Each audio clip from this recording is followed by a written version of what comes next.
বন্ধুরা, একটা ভয়ঙ্কর মিথ্যে কি এবার ফাঁস হতে চলেছে? বনলতার প্রেগন্যান্সির রহস্য কি শেষ পর্যন্ত সবার সামনে প্রকাশ পাবে? আর যে সত্যিটা এতদিন শুধু অনুভব জানত, সেটাই কি এবার নিজের চোখে দেখে বিশ্বাস করবে লাজু? আগামী পর্বে এমন কিছু বিস্ফোরক ঘটনা ঘটতে চলেছে যা পুরো গল্পের মোড় ঘুরিয়ে দেবে। তাই ভিডিওটি শেষ পর্যন্ত অবশ্যই দেখুন, কারণ শেষের ঘটনাটি দেখলে আপনিও অবাক হয়ে যাবেন। গল্পের শুরুতেই দেখা যাবে অনুভব লাজুর সঙ্গে জরুরি কথা বলার জন্য দেখা করতে চায়। অনেক অনুরোধের পর লাজু রাজি হয়ে বলে পরের দিন সে কলেজে যাবে, সেখানেই অনুভবের সঙ্গে দেখা করবে। নির্ধারিত সময় অনুভব ছুটে আসে লাজুর কাছে, কিন্তু দেখা হতেই লাজু প্রথমেই জানিয়ে দেয় সে অনুভবের কথা তখনই শুনবে যদি অনুভব তার দেওয়া শর্ত মেনে চলে। অবাক হয়ে অনুভব জানতে চায় কী সেই শর্ত। তখন লাজু শান্ত গলায় বলে এতদিন যা হওয়ার হয়েছে, কিন্তু এখন বনলতা মা হতে চলেছে, তাই সে চায় অনুভব অতীত ভুলে গিয়ে বনলতার যত্ন নিক এবং তাকে কোনো কষ্ট না দিক। কিন্তু লাজুর মুখে এই কথা শুনেই অনুভব যেন নিজের রাগ আর ধরে রাখতে পারে না।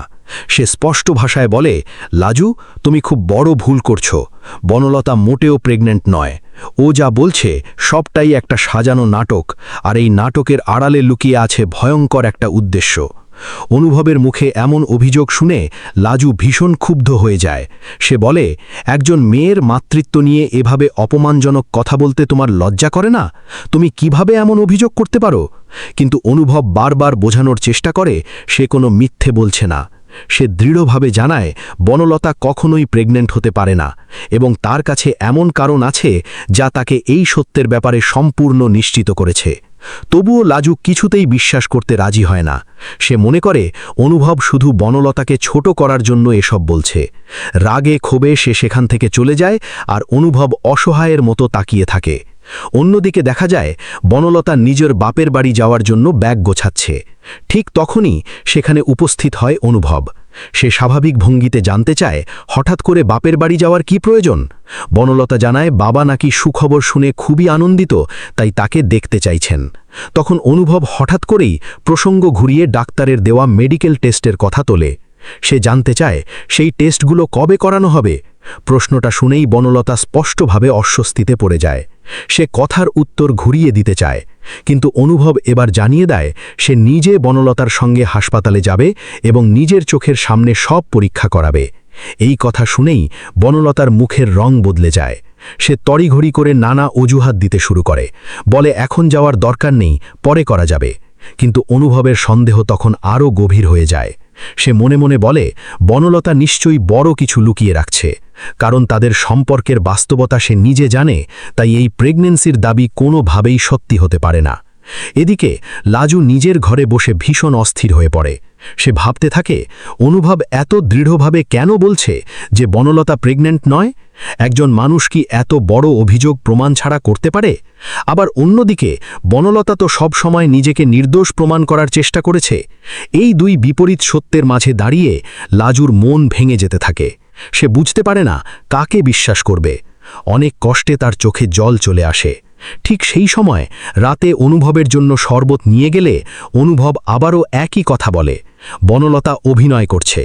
কিন্তু এবারও লাজু সেই কথা মানতে রাজি হয় না। সে অনুভবকে চুপ থাকতে বলে এবং রাগ করে সেখান থেকে চলে যায়। কিন্তু ভাগ্য যেন এবার লাজুর সামনে সত্যিটা নিজেই তুলে ধরতে শুরু করে। কিছুক্ষণ পর লাজু আড়াল কেকে শুনে ফেলে বনলতা তার মায়ের সঙ্গে ফোনে এমন কিছু কথা বলছে যা তার মনে নতুন করে সন্দেহর জন্ম দেয়। তখন লাজু ভাবতে শুরু করে অনুভব যদি বারবার একই কথা বলে, তাহলে নিশ্চয়ই এর পেছনে কোনো কারণ আছে।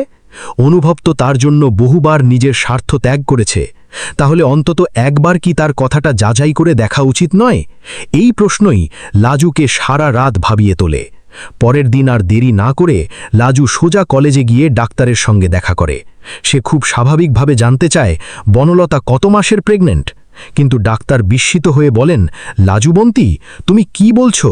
বনলতা যখন আমার কাছে এসেছিল তখন সে মোটেও প্রেগন্যান্ট ছিল না। এই কথা শুনেই যেন লাজুর মাথায় আকাশ ভেঙে পড়ে। তার পায়ের নিচ থেকে মাটি সরে যায়। সে বিশ্বাসই করতে পারে না এতদিন যে মানুষটাকে সে অন্ধের মতো বিশ্বাস করেছিল, সেই মানুষই এত বড় প্রতারণা করেছে। মুহূর্তেই তার মনে পড়ে যায় অনুভবের প্রতিটি কথা। সে বুঝতে পারে অনুভব একবারও মিথ্যে বলেনি। ডাক্তারের কাছ থেকে সত্যিটা জানার পর লাজু আর এক মুহূর্তও দেরি করে না। সে ছুটে যায় অনুভবের কাছে। অনুভব যেন আগেই বুঝেছিল লাজু ফিরবে। লাজুকে দেখেই সে সব বুঝে যায়। কান্নায় ভেঙে পড়ে লাজু। সে কাঁপা গলায় বলে, অনুভব, তুমি ঠিকই বলেছিলে, বনলতা দিদি প্রেগনেন্ট নয়, ও সবাইকে মিথ্যে বলছে।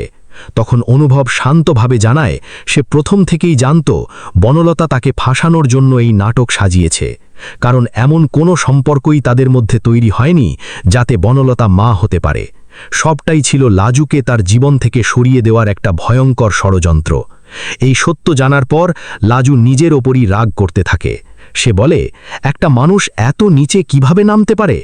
বনলতা দিদি কেন এমন করল? তখন অনুভব জানায় এখন আর চুপ করে থাকার সময় নেই। এবার বাড়ির সবার সামনে বনলতার আসল মুখোশ খুলে ফেলতেই হবে, নইলে সে বাপের বাড়ি গিয়ে আরও নতুন কোনো নাটক সাজাবে। লাজু তখন অনুভবকে আশ্বাস দিয়ে বলে এবার সে আর বনলতার পক্ষ নেবে না, সত্যের পাশে থেকেই লড়াই করবে। অনুভব তখন বলে বনলতাকে এমন পরিস্থিতিতে ফেলবে যাতে সে নিজের মুখেই সব সত্যি স্বীকার করতে বাধ্য হয়। আর একবার সত্যি প্রকাশ পেলে সে বনলতাকে নিজের জীবন থেকে চিরতরে বের করে দেবে। এখন দেখার বিষয় অনুভবের পরিকল্পনা কি সত্যি সফল হবে? বনলতা কি শেষ পর্যন্ত নিজের মিথ্যের জালে নিজেই আটকে যাবে, নাকি শেষ মুহূর্তে আবারও নতুন কোনো চাল চালবে সে? আর লাজু কি সত্যি এবার অনুভবের পাশে থেকে বনলতার সমস্ত ষড়যন্ত্রের শেষ করবে? আগামী পর্বে এই সব প্রশ্নেরই মিলতে চলেছে বিস্ফোরক উত্তর।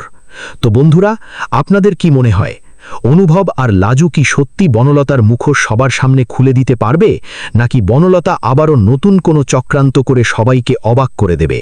আপনাদের মতামত অবশ্যই কমেন্ট করে জানান। ভিডিওটি ভালো লাগলে একটি লাইক দিন, বন্ধুদের সঙ্গে শেয়ার করুন এবং এমনই প্রতিদিনের নতুন সিরিয়াল আপডেট সবার আগে পেতে আমাদের চ্যানেলটি সাবস্ক্রাইব করে পাশে থাকা বেল আইকনটি অন করে রাখুন।